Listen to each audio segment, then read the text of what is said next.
ఒరేయ్ నువ్వు చూస్తేనే ఎంత గొడవ జరిగింది, ప్రేమిస్తే యుద్ధం జరుగుద్ది, డౌట్లేదు. ఏంట్రా మాట్లాడవు, సైలెంట్ ఉన్నావేటి? నువ్వు చెప్పకపోతే మాకు తెలియదు అనుకుంటావా?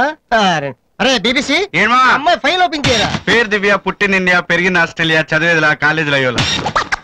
చాలా ఒరే నువ్వు మ్యూజిక్ కొట్టంలో గొప్పడు వేండొచ్చురా, కానీ అమ్మాయిల విషయంలో మాత్రం అమూల్ బేబీ.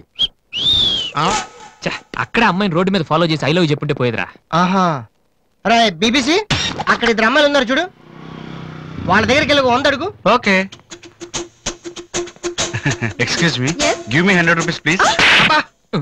ఇడియట్, నీకెందుకు నేను 100 రూపీస్ ఇవ్వాలి? ఎవరా నువ్వు? మావా.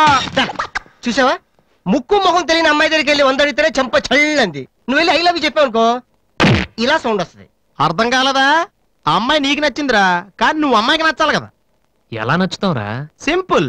పిల్లలు బుద్ధిగా ఉంటే నచ్చుతారు, అమ్మాయిలు అందంగా ఉంటే నచ్చుతారు, అబ్బాయిలు మంచిగా ఉంటే నచ్చుతారు. సో నువ్వు ఇప్పుడు మంచివాడన్న విషయం అమ్మాయికి తెలియాలి. ఎలా తెలుస్తుందిరా? ఇది ఇంకా సింపుల్. నువ్వు అమ్మాయికి నచ్చేలా 4 మంచి పనులు చేయాలి. ఫర్ ఎగ్జాంపుల్, నువ్వు ఒక అనాచరణలైన ₹1,00,00,000 విరాళం ఇస్తూ ఫోటో తీయించుకుని పేపర్లో వేయచ్చు. ₹1,00,00,000? సారీ, కొంచెం ఎక్కువైంది అనుకుంటాను. పోనీ ఒక వీడియోకి పునర్జన్మను ప్రసాదిస్తే మేమిద్దరం వెళ్ళి తన దగ్గర ఆశీర్వాదం తీసుకోవాలా? సారీ, ఇది రాంగ్ ఐడియా కదా. అట్లీస్ట్ అడుగు తినే వాళ్ళకి అన్నదానం చేయటం, గుడ్డు వాళ్ళని రోడ్లు దాటించడం, ఇది బాగుంది కదా. నాకు తెలుసు. ఒరే వాసు, ప్రపంచంలో అతి బాధాకరమైన విషయం ఏంటో తెలుసా? బిజీగా ఉన్న రోడ్ల మీద ఒక్క అడుగు కూడా ముందుకు వెళ్ళని వాళ్ళకి ఏమీ కనిపించదురా. వెనకాల నుంచి సైకిల్, పైనుంచి లారీ, పక్కన సారీ. సో దివ్య చూస్తుండగా నువ్వు ఒక గుడ్డోని చూసి రోడ్డు దాటించు, తర్వాత చూడ. ఇంకా ఆ టైంలో గుడ్డోడు ఎక్కడ దొరుకుతాడా? వాసు, నాన్న వాసు, ఎక్కడ నాన్న నువ్వు? Okay okay okay